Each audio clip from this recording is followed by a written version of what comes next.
Pengawas Solo dengan irama alunan Om Kino, Pak Moyo pulang jalannya ke Loyora.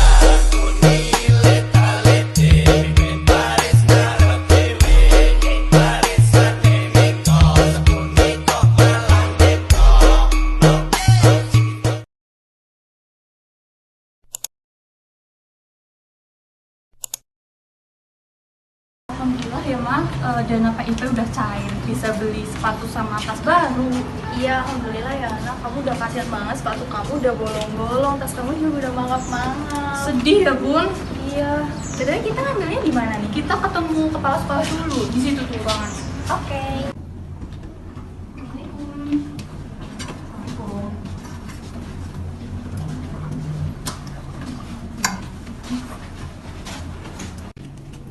Baik Bapak-Bapak, Ibu-Ibu, saya buka ya. Assalamualaikum warahmatullahi wabarakatuh. Waalaikumsalam warahmatullahi wabarakatuh. Baik, terima kasih telah menyempatkan waktunya untuk pencairan dana PIP, nggih, Bapak-Bapak, Ibu-Ibu. Nggih. Baik, mungkin sebelum dana PIP yang dibagikan, izinkan saya bertanya apakah Bapak dan Ibu berkenan menyumbangkan dana PIP ini sebesar 20-50 ribu? Kalau boleh tahu uangnya buat apa ya Bu yang disumbangin? Jadi sumbangan yang Bapak dan Ibu berikan kepada sekolah ini kami gunakan untuk biaya materai dan biaya transportasi, Ibu. Seperti itu. Bagaimana? Jadi, masa kayak gitu ya? Masa bisa begitu ya? Heran, aneh banget. Idih kok gitu, dana dipotong-potong, itu dana apa kurban? Cuas. Ih, percuma cantik kalau nilai duit bantuan. Cuas. Jabatan elit nggak pungli sulit. Cuas. Mungkin saya jelaskan dulu ya. Jadi Bapak dan Ibu ini mendapatkan uang sebesar 400 ribu ya di dana PIP ini. Dan kami hanya minta sumbangan sebesar 50 ribu saja loh. 50 ribu saja Ibu dari dana 400 ribu ini. Loh, 50 ribu kan buat beli somai bisa dapat satu panci, Bu. 50.000 kalau buat beli cabai juga bisa nyumpelin mulut ibu Bu. Pedes tahu. Yaudah, kalau misalnya emang Bapak dan Ibu nggak ikhlas, nggak apa-apa sih. Tapi alangkah baiknya uang 50 ribu itu tetap disumbangkan ya Bapak Ibu. Karena kan itu untuk membantu guru-guru di sini yang udah membantu dalam pendistribusian dana PIP ini. Ya udah nggak apa-apa lah Bu, hitung-hitung sedekah nanti juga diganti lagi. Toh kita kan juga mendapat pendidikan di sini Bu. Ya udahlah. Ya udahlah. Ya udahlah. Ya udahlah. Yaitu tadi merupakan ilustrasi mengenai kasus pungutan liar yang terjadi di salah satu sekolah di Indonesia. Untuk lebih lanjutnya akan kita bahas bersama kelompok satu berikut ini. Rabu siang, belasan orang tua murid Sekolah Dasar Negeri 060898 mengadu pada Wali Kota Medan Muhammad Bobi Afif Nasution yang datang ke sekolah itu untuk meninjau vaksinasi. Anak mereka merupakan siswa penerima bantuan uang tunai program Indonesia Pintar. Namun uang yang mereka terima dipotong sebesar 20-50 ribu rupiah oleh kepala sekolah. Dari 145 siswa yang terdaftar sebagai penerima bantuan uang tunai program Indonesia Pintar di sekolah itu, Sebagian aja itu Pak, sebagian saya sebutkan kalau nggak ikhlas tidak usah. Ikhlas, tapi udahlah. Saya siap aja mengembalikan karena berarti mereka nggak ikhlas. Berapa banyak yang Ibu terima uangnya? 25, Ada yang 50? ada juga. pasca temuan pungli bantuan program Indonesia Pintar, Wali Kota Medan menginstruksikan kepada kepala sekolah yang ada di Kota Medan tidak melakukannya. Bagi orang tua murid yang telah menjadi korban, diharapkan mengadukan ke Dinas Pendidikan atau ke kantor Wali Kota Medan. Assalamualaikum warahmatullahi wabarakatuh. Pendidikan merupakan salah satu tombak dasar dalam suatu negara untuk membentuk pola pikir, budi pekerti, kecerdasan, keterampilan, dan pola pikir untuk bersama-sama membangun bangsa. Dan pendidikan itu dibagi menjadi 3, yaitu pendidikan formal, informal, dan non-formal. Program Indonesia Pintar tertera pada Instruksi Presiden Joko Widodo nomor 7 tahun 2014 dengan tujuan untuk membantu siswa yang kurang mampu agar terus dapat mengenyam pendidikannya. Namun pada implementasinya terdapat beberapa masalah seperti ketidaktepatan sasaran, penyaluran dana yang lama, dan pemungutan liar seperti yang dilakukan oleh kepala sekolah di SD Negeri 060889 Medan yang melakukan pemungutan liar dengan memotong dana PIP sebesar 20-50 ribu dengan dalih sumbangan untuk membeli materai dan transportasi. Selanjutnya ada permasalahan umum pelayanan publik di Indonesia. Seperti yang kita ketahui, sering berkembangnya zaman, permasalahan pelayanan publik di Indonesia semakin kompleks. Hal ini berfokus pada 3 hal, yaitu proses penyelenggaraan, desain organisasi, hingga manajemen sumber daya manusia. Hal ini dibuktikan dengan adanya pelayanan yang kurang informatif, kurang responsif, dan juga lambat, birokrasi yang kaku dan berbelit, hingga pelayanan yang dilayani dengan profesionalitas yang rendah, etika yang kurang, dan juga simpati. Seperti halnya yang terjadi pada kasus kita dalam pelayanan sektor publik pada SDN 060889 Kota Medan yang menjadi bahan analisis. Lembaga yang menjadi analisis kelompok kami adalah lembaga pendidikan. Menurut Undang-Undang Nomor 20 Tahun 2003 mengatakan bahwa pendidikan merupakan suatu usaha terencana dan sadar untuk mewujudkan proses pembelajaran agar peserta didik mampu aktif untuk mengembangkan potensi yang dia miliki sehingga mampu untuk memiliki kemampuan spiritual, keagamaan, kecerdasan, dan juga pengendalian diri, kemudian untuk memiliki keterampilan sehingga mampu digunakan dalam suatu masyarakat. Lembaga pendidikan sendiri merupakan suatu lembaga yang di dalamnya terdapat proses-proses pembelajaran yang bertujuan untuk mengubah suatu individu menuju ke arah yang lebih baik. Lembaga pendidikan yang kami maksud yaitu lembaga pendidikan sekolah dasar. Sekolah dasar sendiri memiliki pengertian yaitu lembaga pendidikan yang memberikan pendidikan dasar untuk peserta didik usia 6-12 tahun. Kemudian dalam lembaga pendidikan sekolah dasar sendiri terdapat beberapa pelayanan seperti pelayanan pendidikan formal, transportasi, dan kesehatan. Dan juga kemudian terdapat lagi program-program pelayanan pemerintah seperti program Kartu Indonesia Pintar yang nantinya akan kami analisis lebih lanjut. Jenis pelayanan yang diberikan oleh SD Negeri 060898 Medan merupakan pelayanan pendidikan mengenai penyaluran bantuan KIP. Nah, pelayanan itu diberikan oleh SD tersebut mulai dari proses pendaftaran, verifikasi berkas, pengumuman sampai dengan penyaluran bantuan tunai kepada para siswa penerima.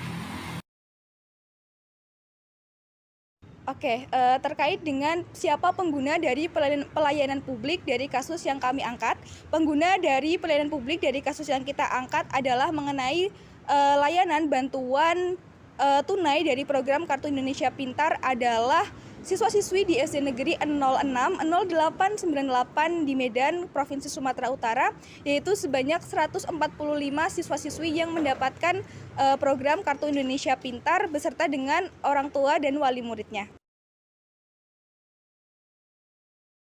Baik, kemudian untuk pelayanan dan persyaratan pengajuan untuk mendapatkan Kartu Indonesia Pintar. Untuk pelayanan sendiri yang diberikan oleh Kartu Indonesia Pintar berupa dana santunan yang diberikan setiap semesternya yang secara berbeda-beda pada setiap jenjang pendidikan, baik SD, SMP maupun SMA. Kemudian untuk persyaratan pengajuan calon penerima Kartu Indonesia Pintar ada 5 yang harus dipenuhi. Yang pertama adalah termasuk dari keluarga kurang mampu atau keluarga miskin. Apabila keluarga miskin tersebut tidak terdaftar dalam PKH, maka harus membawa surat keterangan tidak mampu dari desa. Kemudian yang kedua adalah berusia 6-21 tahun yang terdaftar aktif sebagai pelajar pada suatu instansi pendidikan. Kemudian yang ketiga ada harus mendaftar melalui website yang telah ditentukan. Kemudian yang keempat adalah melengkapi berkas berupa kartu keluarga, kemudian akta kelahiran, serta pas foto. Kemudian langkah yang terakhir adalah melakukan verifikasi berkas, yaitu mengecek apakah berkas tersebut bisa lolos atau tidak. Baik, selanjutnya adalah tanggapan masyarakat terkait dengan pelayanan pemerintah yang memberikan berbagai macam perspektif. Masyarakat dalam hal ini adalah orang tua atau wali murid dari peserta penerima program KIP merasa heran dan kebingungan mengapa hal tersebut bisa terjadi. Mereka merasa kecewa karena Kepala Sekolah SD Negeri 060898 Medan telah melakukan pemungutan liar atau pungli dengan cara memotong dana bantuan KIP sebesar 50.000. Selanjutnya, masyarakat berharap agar pemerintah dapat menjalankan tugasnya secara amanah dan jujur sehingga program-program yang dijalankan dapat berjalan dengan efektif. Kenapa sampai terjadi pelayanan publik yang jelek di SD tersebut dapat disebabkan oleh beberapa faktor, diantaranya yang pertama rendahnya etika publik yang dimiliki oleh aparatur publik sehingga membuat mereka melakukan tindakan penyalahgunaan kekuasaan. Kemudian bisa jadi juga karena rendahnya kompensasi yang diterima oleh guru dan kepala sekolah sehingga membuat mereka mencari keuntungan untuk memperbanyak kekayaan. Kemudian yang ketiga, lemahnya pengawasan dari pemerintah mengenai penyaluran dana bantuan KIP sehingga menimbulkan celah kesempatan bagi mereka untuk menyalahgunakan kekuasaan dan melakukan tindakan maladministrasi. Faktor yang menjadi penyebab buruknya pelayanan publik di Indonesia. Itu ada 5 faktor yang mempengaruhinya. Yang pertama yaitu dari kualitas sumber daya manusia atau kualitas dari sumber daya aparatur dan birokratnya. Ini merupakan masalah klasik sekaligus masalah utama yang harus diselesaikan terlebih dahulu karena ini menyangkut bagaimana personal melayani masyarakat. Jadi untuk bisa mendapatkan pelayanan publik yang baik, birokrat harus diberi pelatihan bagaimana caranya melayani masyarakat dengan baik dan sebisa mungkin menghilangkan sikap-sikap indisipliner maupun ketidakjujuran.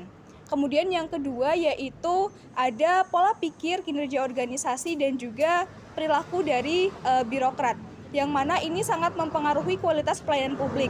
Sikap atau pola perilaku yang kurang baik ini akan berdampak bagi pelayanan publik. Untuk itu kualitas daripada pola pikir, kinerja organisasi dan juga sikap birokrat ini harus segera diatasi agar pelayanan publik yang diberikan kepada masyarakat ini dapat maksimal. Kemudian yang ketiga yaitu sistem dan strategi pelayanan, yang mana dari masing-masing instansi biasanya sudah merencanakan bagaimana sistem dan juga strategi pelayanan publik. Untuk itu, birokrat yang bekerja di dalamnya harus mampu memahami secara benar-benar dan memahami secara utuh bagaimana strategi pelayanan agar pelayanan yang baik dapat diberikan kepada masyarakat. Kemudian yang keempat yaitu maraknya korupsi. Seperti yang kita ketahui bersama bahwa patologi birokrasi di Indonesia itu sangat beragam. Salah satunya yaitu korupsi. Untuk itu korupsi harus segera ditangani, harus segera diatasi agar pelayanan publik yang diberikan kepada masyarakat dapat diberikan secara maksimal. Kemudian yang terakhir ada perlu perubahan dari governance ke good governance, yang mana kita ketahui bersama bahwa sekarang itu kita sudah memasuki era society 5.0. Itu merupakan era di mana kita sudah berdampingan secara langsung dengan teknologi.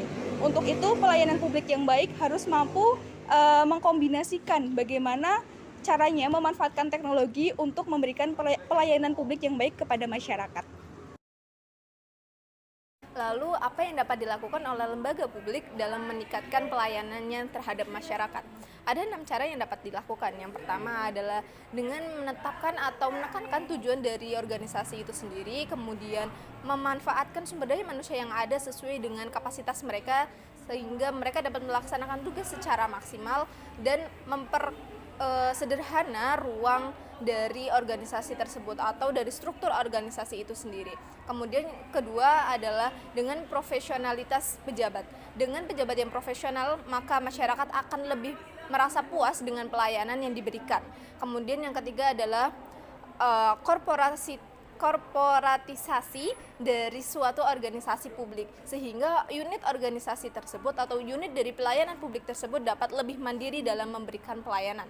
Kemudian yang keempat adalah partisipasi masyarakat yang ditingkatkan, sehingga masyarakat dapat mengawasi secara langsung karena terjun di dalamnya untuk menilai bagaimana pelayanan publik tersebut bisa dilaksanakan. Kemudian yang kelima adalah pengembangan serta pemanfaatan e-government dengan tujuan untuk meningkatkan keefektivitasan serta efisiensi dari pelayanan yang dilaksanakan serta untuk mengurangi terjadinya resiko korupsi oleh para pejabat.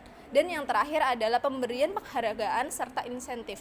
Dengan adanya penghargaan, maka pekerja atau pejabat publik akan lebih produktif dalam melaksanakan pelayanan serta memberikan efek jera kepada mereka yang melaksanakan atau melakukan pelanggaran pada peraturan-peraturan yang ada dengan. Oke, jadi kesimpulan yang dapat kita ambil dalam analisis kita bahwasanya pendidikan merupakan hal penting karena menyangkut hak dan kewajiban masyarakat Indonesia yang wajib dipenuhi oleh pemerintah. Namun dalam kenyataannya, pelayanan pendidikan seperti adanya program Indonesia Pintar masih saja menghadapi kendala seperti adanya pungutan liar yang terjadi dalam kasus kita dalam SDN 060889 Kota Medan. Hal itu dapat disebabkan oleh adanya beberapa masalah seperti perilaku organisasi, birokrasi yang terlalu rumit dan juga sistem yang tidak jelas. Ya, berikut adalah saran yang bisa kami berikan.